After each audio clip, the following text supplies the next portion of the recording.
एक बार फिर स्वागत है आप सभी का हमारे YouTube चैनल आरएन क्लास में। मैं आप लोगों के लिए आरआरबी एएलपी टेक्नीशियन का प्रीवियस ईयर सेट ला रहा हूं और आज मैं 10 अगस्त के सभी शिफ्ट के साइंस क्वेश्चन का विश्लेषण करने जा रहा हूं। इससे पहले मैंने 9 तारीख, 13, 14 और 17 के सभी शिफ्टों का विश्लेषण किया। आप लोग उसको देख लीजिए, इससे आप लोगों को एक आइडिया लग जाएगा कि एग्जाम में साइंस का जो पैटर्न है वो किस तरीके से पूछा जा रहा था। तो आइए शुरू करते हैं। पहला क्वेश्चन क्या है कि 1 बिलियन का पीएच 3 है, बाद में इसका पीएच 6 हो जाता है, तो H प्लस आयन की सांद्रता क्या होगी। पहले ये समझ लो कि पीएच जो होता है वो H प्लस की सांद्रता को बताता है।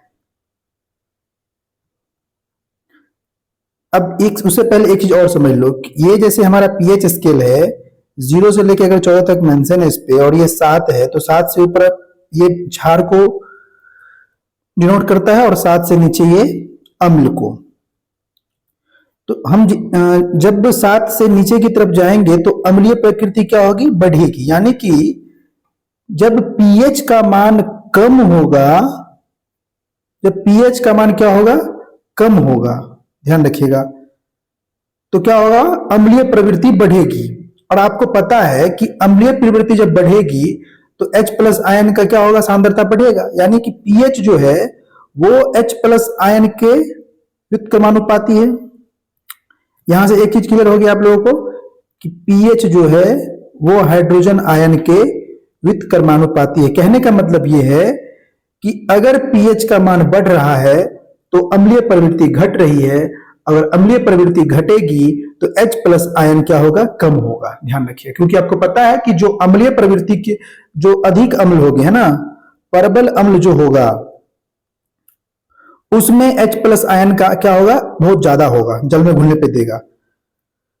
उसके अपोजिट अगर पीएच, एक सेकेंड, हाँ, पीएच क्या होता है, व्युत्क्रमाणु होता है H प्लस आयन के। अगर पीएच का मान कम हो रहा है तो H प्लस आयन क्या होगा, बढ़ेगा। क्यों, पीएच का मान कम होने का मतलब है कि अम्लीय प्रवृत्ति इसकी बढ़ेगी, और जब अम्लीय प्रवृत्ति बढ़ेगी तो H प्लस आयन भी बढ़ेगा। इसको ध्यान रखना है आप लोगों को। और पीएच का जो फॉर्मूला होता है वो भी ध्यान रखना है कि पीएच बराबर होता है minus log H plus ion. इसको ध्यान रखना है। अब क्वेश्चन हम लोग देखते हैं।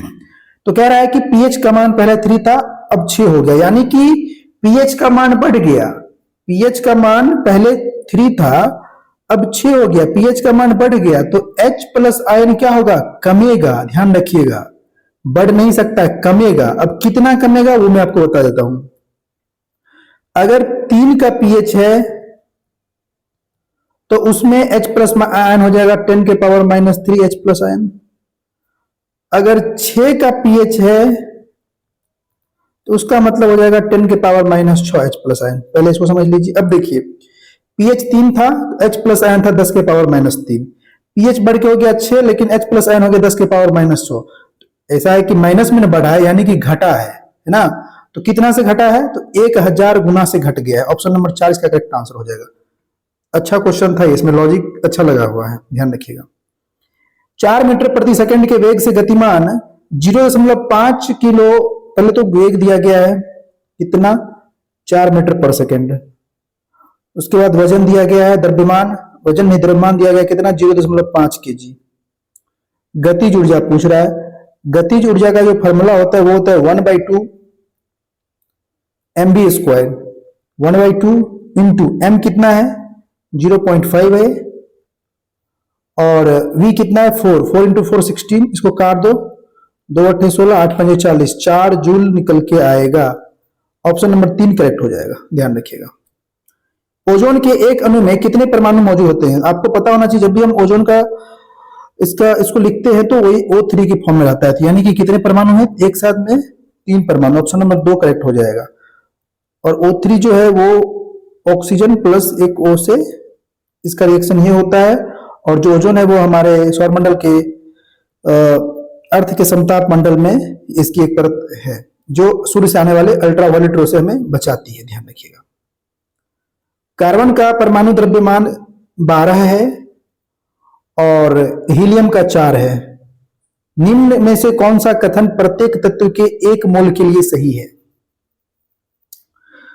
तो देखो, कार्बन का द्रव्यमान दिया गया है 14, हीलियम का दिया गया है 4, परमाणु द्रव्यमान है 1 मोल के लिए बात कर रहा है। तो इसमें आपको एक ध्यान रखना है कि चाहे वो कार्बन रहे, चाहे वो हाइड्रोजन रहे, चाहे वो ऑक्सीजन रहे, चाहे वो दुनिया का कोई भी पदार्थ हो, उसके 1 मोल में जो कण होता है ना, जो उसके 1 मोल में कण होता है वो होता है 6.022 इंटू 10⁻23। चाहे वो कोई भी तत्व हो, पदार्थ हो, एलिमेंट हो, जो भी हो, यौगिक हो, कितना होता है, कितना होता है उसमें 6.022 इंटू 10⁻23। उसको उसके परमाणु द्रव्यमान से कोई मतलब नहीं है। तो यही पूछ रहा है कि 1 मोल के लिए क्या सही होगा। तो इसका करेक्ट आंसर हो जाएगा 1 मोल कार्बन में परमाणु की संख्या, 1 मोल में परमाणु की संख्या 1 मोल हीलियम में मौजूद परमाणु की संख्या के समान होगी। ऑप्शन नंबर 4 इसका करेक्ट आंसर हो जाएगा। इसमें आपको कोई लॉजिक नहीं लगाना था, बस आपको यह ध्यान रखना है कि किसी भी चीज का 1 मोल का जो कण होगा वो इतना ही होता है, चाहे वो कोई भी चीज हो। अगला क्वेश्चन है, हीलियम के अलावा सभी उत्कृष्ट गैस के बाहरी कोश में कितने इलेक्ट्रॉन होते हैं? तो पता है आपको कि hydrogen, helium, lithium, beryllium, boron, carbon, nitrogen, oxygen, fluorine, कुछ ऐसा है। तो उसके बाद हो जाएगा 2, 8, 10, नियोन लास्ट में कितना हो गया 8, क्योंकि हीलियम के बाद नियोन ही ना है जी, उत्कृष्ट गैस। तो पूछ रहा है बाहरी कोश में, तो कितना इलेक्ट्रॉन हो जाएगा 8 हो जाएगा। अच्छा क्वेश्चन था और इजी भी था, ज्यादा दिक्कत नहीं था इसमें। निम्नलिखित में से कौन सा एक फूल के केंद्र में मौजूद होता है? तो कौन होता है? अंडक होता है। पिछले साल तो जो पुष्प से क्वेश्चन भर भर के पूछा गया था, तो मैं आपको सजेशन दूंगा कि जो फ्लावर है उसको अच्छे से पढ़ लीजिएगा, इससे क्वेश्चन हर शिफ्ट में पूछा गया था। किस धातु को चाकू से काटा जा सकता है? तो पता है सोडियम को हम लोग चाकू से काट सकते हैं, वेरी इजी क्वेश्चन है ये। निम्नलिखित में से किस पुष्पी पदार्थ में पर्णकोण के साथ नोच में कली उत्पन्न होती है? बायोलॉजी का क्वेश्चन है ये, हो जाएगा ब्रायोफाइलम। क्या हो जाएगा? ब्रायोफाइलम इसका करेक्ट आंसर हो जाएगा। प्रोपेन का आणविक सूत्र क्या है? प्रोपेन जो है वो मीथेन ग्रुप का है, और मीथेन ग्रुप का जो फॉर्मूला होता है वो क्या होता है? CnH2n+2। प्रोपेन के लिए जो n का मान होगा कितना होगा? 3 हो जाएगा। अब यहां पुट कर दो C3, इसको सॉल्व कर लोगे तो कितना हो जाएगा? C3H8 हो जाएगा। ऑप्शन नंबर 3 इसका करेक्ट आंसर हो जाएगा। ऊर्जा का वो कौन सा रूप है जो साइकिल चलाते समय उपस्थित नहीं होता है? जब हम लोग साइकिल चला रहे होते हैं ना, उस समय ऊष्मा ऊर्जा तो होता है, क्योंकि टायर और सड़क के बीच में ऊष्मा ऊर्जा काम करता है। यांत्रिक ऊर्जा भी काम करता है। यांत्रिक ऊर्जा कहने का मतलब होता है तुमको गतिज ऊर्जा प्लस स्थितिज ऊर्जा। जब वो मूव करेगी तो गतिज ऊर्जा, जब वो खड़ा रहेगा तो स्थितिज ऊर्जा लगेगा, और गतिज ऊर्जा तो होता है, यानी कि रासायनिक ऊर्जा उपस्थित नहीं होता है। ऑप्शन नंबर 1 इसका करेक्ट आंसर हो जाएगा। निम्नलिखित में से किस क्षेत्र में पवन ऊर्जा की उच्चतम क्षमता है? ये जीएस का क्वेश्चन इसमें डाल दिया, इसका करेक्ट आंसर हो जाएगा पश्चिमी घाट। निम्नलिखित में से कौन से परजीवी के रूप में पौधों से पोषण प्राप्त करता है? देखो, परजीवी क्या होता है पहले इसके बारे में जान लो। जो अपना भोजन खुद नहीं बनाता है, जैसे कि तुम देखोगे कि एक पेड़ है, उस पे कोई नया पेड़ पैदा ले लिया, तो वही तो परजीवी है। दूसरों का भोजन करता है, खुद का भोजन तैयार नहीं करता है। इसका जो करेक्ट आंसर हो जाएगा वो अमरबेल हो जाएगा। क्या हो जाएगा? अमरबेल। ध्यान रखिएगा।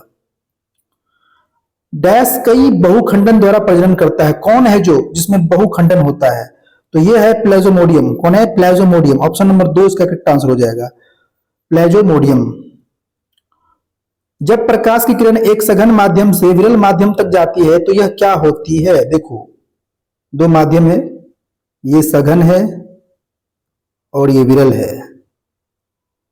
मान लो कि प्रकाश किरण सघन से विरल में आ रही है, ये तुम्हारा हो जाएगा लंब। तो सघन से जब विरल में आएगी ना, तो ये लंब से क्या होगी? दूर जाएगी, और गति भी इसका बढ़ जाता है। ध्यान रखिएगा, अभिलंब से दूर जाएगी और तेज हो जाएगी। इसका अपोजिट हो जाएगा विरल से सघन में। जब विरल से सघन में जाएगा तो क्या होगा पता है? लंब की ओर झुक जाएगा और धीरे हो जाएगा। ठीक है, ध्यान रखिएगा इसको। हवा में ध्वनि 333 मीटर प्रति सेकंड की गति से यात्रा कर सकती है। इस प्रकार 1 सेकंड में 333 मीटर की दूरी की जाती है। कौन तय करता है इस दूरी को? ये पूछ रहा है। तो इसको विक्षोभ तय करता है। कौन तय करता है? विक्षोभ। ध्यान रखिएगा, अच्छा क्वेश्चन था ये भी। बाधा रहित वस्तुओं की विरामावस्था पर रहने की या एक समान वेग से चलते रहने की प्रवृत्ति को क्या कहते हैं? यानी कि जो विराम में है वो विराम में रहेगा, जो चल रहा है वो चल रहा है। न्यूटन का पहला नियम, जड़त्व का नियम। ऑप्शन नंबर 2 जड़त्व। ध्यान रखिएगा। जब एक संपीड़ित स्लिंकी को छोड़ा जाता है तो यह स्थितिज ऊर्जा को किसमें परिवर्तित करती है? तो ये जब छोड़ेंगे इसको तो ये क्या होगा? गति ऊर्जा में कन्वर्ट हो जाएगा। ऑप्शन नंबर 2 करेक्ट आंसर हो जाएगा इसका। निम्नलिखित में से किस गैस का उपयोग खाद्य पदार्थ को ऑक्सीकृत होने से रोकने के लिए किया जाता है? तो हम लोग नाइट्रोजन का उपयोग करते हैं। किस गैस का उपयोग करते हैं? नाइट्रोजन का उपयोग करते हैं। ओम के नियम के अनुसार यदि धारा I बढ़ती है तो विभवांतर भी स्थिर रहता है, तो क्या परिवर्तित होता है? पहले तो ओम का नियम का होता है वो क्या होता है देख लो, V बराबर IR। विभवांतर स्थिर है ना, तो I बराबर क्या हो जाएगा? V बटा R। यानी कि जब I का मान अगर बढ़ेगा तो R का मान क्या होगा? घटेगा। तो क्या धारा बढ़ रहा है ना, I का मान क्या हो रहा है? बढ़ रहा है, करंट बढ़ रहा है, तो प्रतिरोध क्या होगा? घटेगा। कहां है प्रतिरोध? घटेगा। ऑप्शन नंबर 4 में लगा दो इसको, प्रतिरोध कम हो रहा है। रासायनिक गुणों के बीच मेंडलेव ने यौगिक पर ध्यान केंद्रित किया कि वो कौन से द्वारा यौगिक क्या पूछ रहा है कि रासायनिक गुणों के बीच मेंडलेव ने यौगिक पर ध्यान केंद्रित किया, और ये वो जो यौगिक था वो किससे बना हुआ था? तो वो बना हुआ था आपको हाइड्रोजन से और ऑक्सीजन से। ऑप्शन नंबर 4 से करेक्ट आंसर हो जाएगा। ध्यान रखिएगा। आइए शुरू करते हैं दूसरा शिफ्ट। दूसरा शिफ्ट क्या है देखो, समुद्र में मौजूद समुद्री खरपतवारों की विशाल मात्रा निम्नलिखित का अंतहीन स्रोत उत्पन्न कर सकती है, तो मीथेन उत्पन्न कर सकती है। इजी क्वेश्चन है ये। एक इक्वेशन दिया गया है H2O2 और Cl2, ये टूटा HCl और O2, अभिक्रिया में H2O2। H2O2 हम लोग किसको कहते पता है? इसका जो रासायनिक नाम है वो है, आपको बता दूं, हाइड्रोजन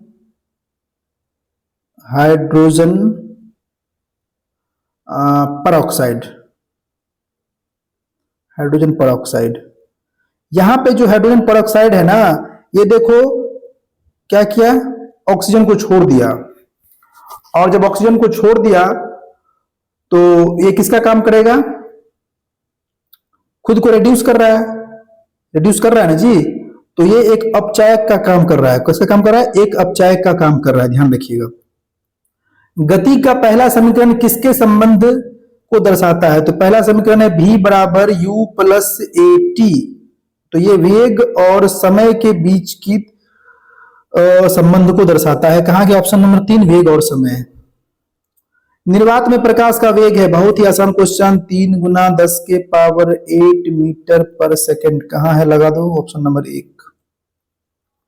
निम्नलिखित में से कौन से रेखा पर आने वाला तत्व नहीं? देखो ये रेखा क्या होता है? ये है पीरियोडिक टेबल। इसमें एक टेढ़ी मेरी जिगजैग लाइन है, इसके इधर मेटल, इसके इधर नॉन मेटल। जो ये है इसको हम लोग कहते हैं मेटलॉइड। क्या कहते हैं? इसको हम लोग कहते हैं मेटलॉइड। वही पूछ रहा है कि इस रेखा पर कौन तत्व नहीं है? बोरोन भी है, सिलिकॉन भी है, पोलोनियम भी है, बिस्मुथ नहीं है। ऑप्शन नंबर 4 इसका करेक्ट आंसर हो जाएगा। एक मिश्र धातु किसका उदाहरण है? देखो मिश्र धातु जो होता है ना, वो धातु है और मिश्र है, तो वो एक ठोस विलयन का उदाहरण हो जाएगा। किसका हो जाएगा? ठोस विलयन का। सबसे उपयुक्त विकल्प के साथ रिक्त स्थान भरे। एक ध्वनि का तारत्व उसके किस पर निर्भर करता है? तो जो ध्वनि का तारत्व होता है ना, वो उसके आवृत्ति पर निर्भर करता है। आवृत्ति का जो फॉर्मूला होता है वो होता है 1 बटा आवर्तकाल। इसको आप लोग ध्यान रखिएगा। यानी कि F इज इक्वल टू हो जाएगा 1/T फ्रीक्वेंसी।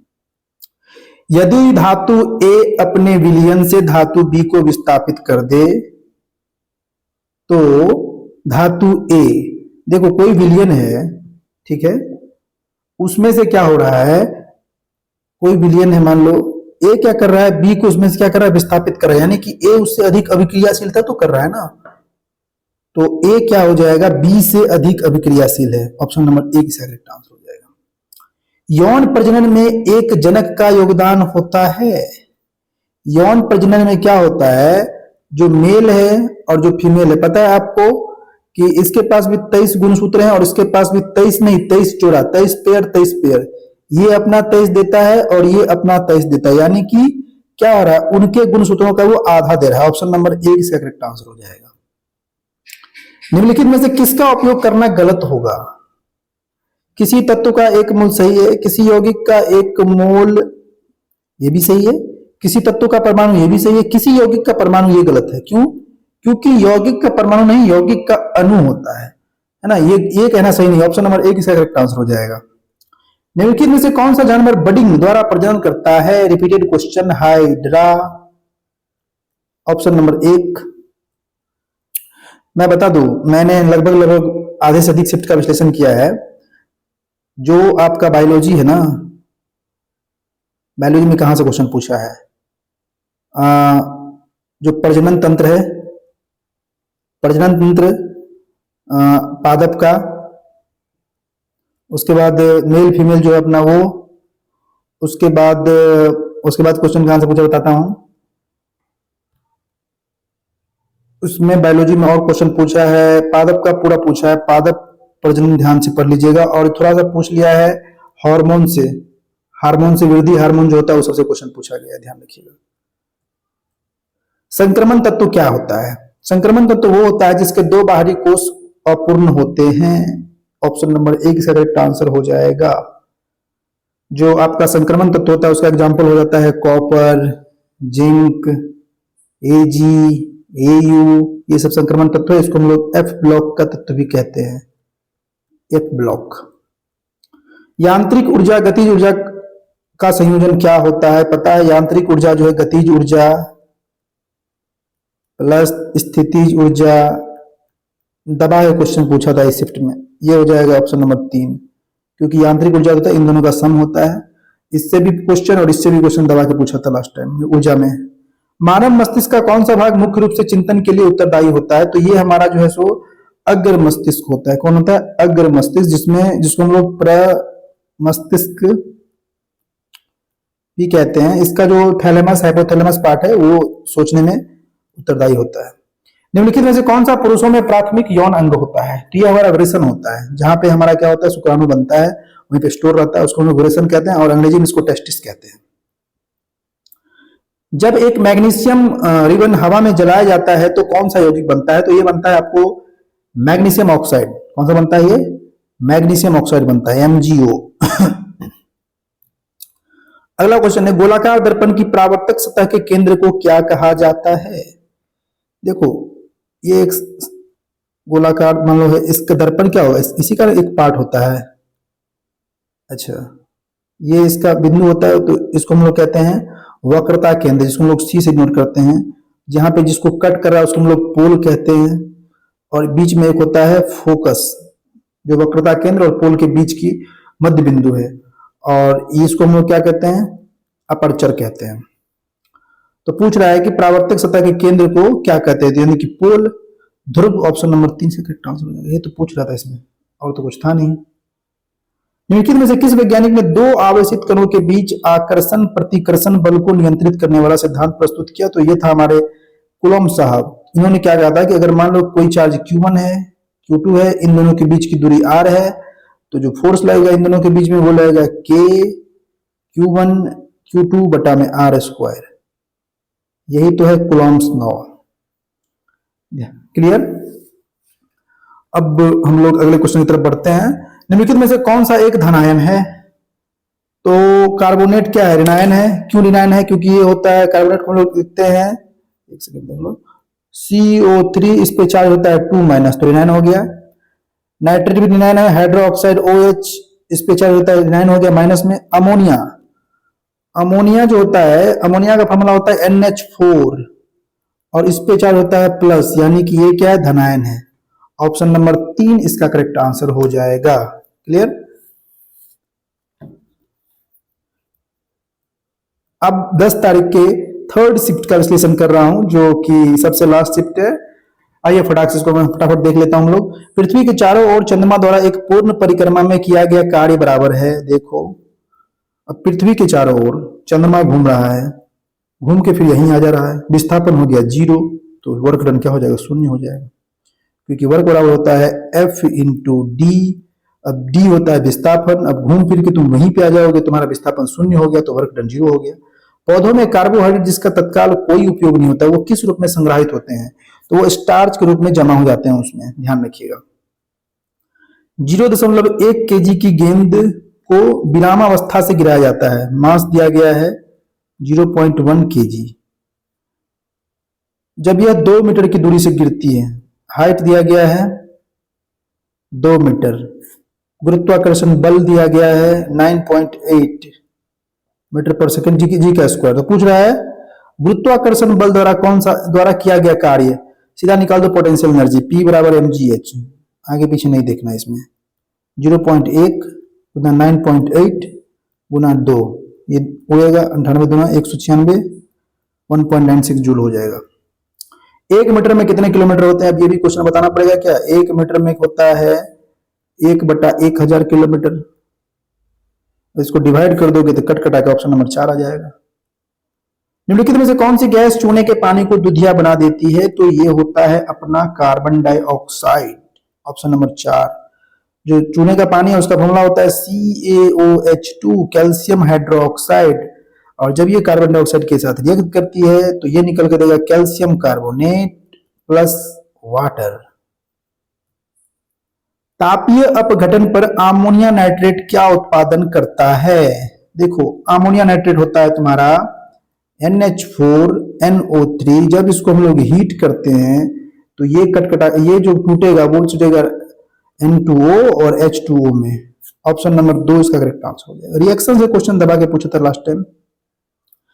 निम्नलिखित में से कौन सा अदीप्तिमान है? अदीप्तिमान उसको कहते हैं इसके पास अपना प्रकाश नहीं हो, चमकता हुआ बल्ब दीप्तिमान, जलती हुई मोमबत्ती दीप्तिमान, जुगनू दीप्तिमान। चंद्रमा के पास अपना कोई लाइट नहीं है, ये सन से रोशनी प्राप्त करके चमकता है। ऑप्शन नंबर 4 इसका करेक्ट आंसर हो जाएगा। निम्नलिखित में से कौन सा आयनिक यौगिक का गुण नहीं है? जो आयनिक यौगिक होते हैं ना, जैसे कि NaCl, इसमें देखो Na प्लस और Cl माइनस, ये आयनिक यौगिक होते हैं, ठीक है। इसका ये ठोस और कठोर भी होता है, उच्च गलनांक और क्वथनांक भी होता है, पानी में घुलनशील और पेट्रोल में घुलनशील भी होता है। ऑप्शन नंबर 1 इसका गलत हो जाएगा। निम्न गलनांक और क्वथनांक इसका नहीं होता है क्योंकि ये उच्च होता है, ध्यान रखिएगा। वाहनों की हेडलाइट में उपयोग किए जाने वाले दर्पण का प्रकार, वेरी इजी क्वेश्चन, अवतल दर्पण। डॉक्टर, वाहन का हेडलाइट, ये सब में लगाते हैं हम लोग अवतल दर्पण। अच्छा, एक चीज यहां ध्यान रखना, यहाँ कंफ्यूजन है। वाहन का हेडलाइट पूछे तो अवतल, अगर वाहन का मिरर पूछे तो उत्तल मारना, ठीक है। निम्नलिखित में से कौन सा कथन गलत है? ठोस का आयतन निश्चित होता है, सही है। ठोस का आकार अनिश्चित होता है, गलत है। ठोस का आकार भी निश्चित होता है। ऑप्शन नंबर 2 इसका करेक्ट आंसर हो जाएगा। निम्नलिखित में से किस तत्व का परमाणु द्रव्यमान सबसे कम है? नाइट्रोजन का अराउंड 14 हो जाएगा, हीलियम का अराउंड 4, लिथियम का अराउंड 6 के आसपास हो जाएगा, हाइड्रोजन का 2 होगा। तो ऑप्शन नंबर 4 इसका करेक्ट आंसर हो जाएगा। गति का दूसरा समीकरण किसके बीच संबंध दर्शाता है? गति का दूसरा समीकरण होता है S बराबर ut plus half AT square. तो ये विस्थापन यानी कि स्थिति और इसके बीच हो जाएगा स्थिति और समय, ध्यान रखिएगा। ऑप्शन नंबर 4 इसका करेक्ट आंसर हो जाएगा। अस्थायी ऊतक के गठन हेतु अस्थायी आकार, आकृति और कार्य धारणा करने की प्रक्रिया को क्या कहा जाता है? तो इसको हम लोग कहते हैं विभेदीकरण। क्या कहते हैं? विभेदीकरण कहते हैं। ऑप्शन नंबर 1 से करेक्ट आंसर हो जाएगा, विभेदीकरण, है ना। विद्युत आवेश की असह मात्रक है। विद्युत आवेश का असह मात्रक क्या होता है? तो इसका असह मात्रक होता है कूलम्ब, जिसको हम लोग C से लिखते हैं। एक इलेक्ट्रॉन पे कितना चार्ज होता है? -1.6 × 10⁻⁻19 कूलम्ब। ऑप्शन नंबर 2 इसका करेक्ट आंसर हो जाएगा। क्लियर? निम्नलिखित में से कौन सा धातु और अधातु दोनों के रूप में कार्य नहीं करता है? तो जो दोनों के रूप में कार्य करेगा तो बोरोन करता है, आर्सेनिक भी करता है, जर्मेनियम भी करता है, बिस्मुथ नहीं करता। ऑप्शन नंबर 2 इसका करेक्ट आंसर हो जाएगा। मनुष्य में पाई जाने वाली अंतःस्रावी ग्रंथि नहीं है। कौन नहीं है? पीनियल भी है, पीयूष भी है, अधिवृक्क भी है, यकृत नहीं है। ऑप्शन नंबर 3 इसका करेक्ट आंसर हो जाएगा। अंटार्कटिका में निम्नलिखित में से कौन गर्म झरने, गहरे समुद्र, तपीय चमनियों और बर्फ जैसे सबसे अधिक रहने योग्य निवासी में निवास करता है? तो ये होता है जीवाणु, वहां पे सबसे अधिक जीवाणु निवास करता है। ऑप्शन नंबर 1 से करेक्ट आंसर हो जाएगा। कूलॉम का नियम क्या कहता है? कूलॉम का नियम कहता है कि फोर्स जो होता है वो डायरेक्टली समानुपात होता है किसके? दो चार्ज को बीच में गुणनफल, और व्युत्क्रमानुपाती होता है उसके दूरी के स्क्वायर के, वर्ग के। देख लो कौन सा ऑप्शन है। दो बिंदु आवेशों के बीच आकर्षण बल का परिणाम दोनों आवेशी की राशियों के गुणन के अनुक्रमानुपाती और उनके बीच की दूरी के व्युत्क्रमानुपाती होता है। ऑप्शन नंबर 4 इसका करेक्ट आंसर हो जाएगा। कूलम्ब का नियम पूछ रहा है। तो इस तरीके से मैंने 10 तारीख के सभी शिफ्ट का एनालिसिस कर दिया है। मैं आपको बता दूं कि आप लोग बस PYQ देखिए, आइडिया लगाइए क्वेश्चन कैसा पूछ रहा है। जरूरी नहीं कि इसी को यही क्वेश्चन पूछेगा, इस तरीके का क्वेश्चन पूछा जाएगा। आप इस तरीके के क्वेश्चन को रिवाइज कीजिए। बहुत जल्द मिलते हैं। जो बचे हुए 3-4 दिन है उसका भी मैं क्लियर कर लूंगा, और मैं जो मेन टॉपिक है उस पर वीडियो ला रहा हूँ। आप लोग चैनल को सब्सक्राइब करना नहीं भूलिएगा, वीडियो को लाइक कीजिए, कमेंट कीजिए, शेयर कीजिए। मिलते हैं अगले वीडियो में, तब तक के लिए गुड नाइट।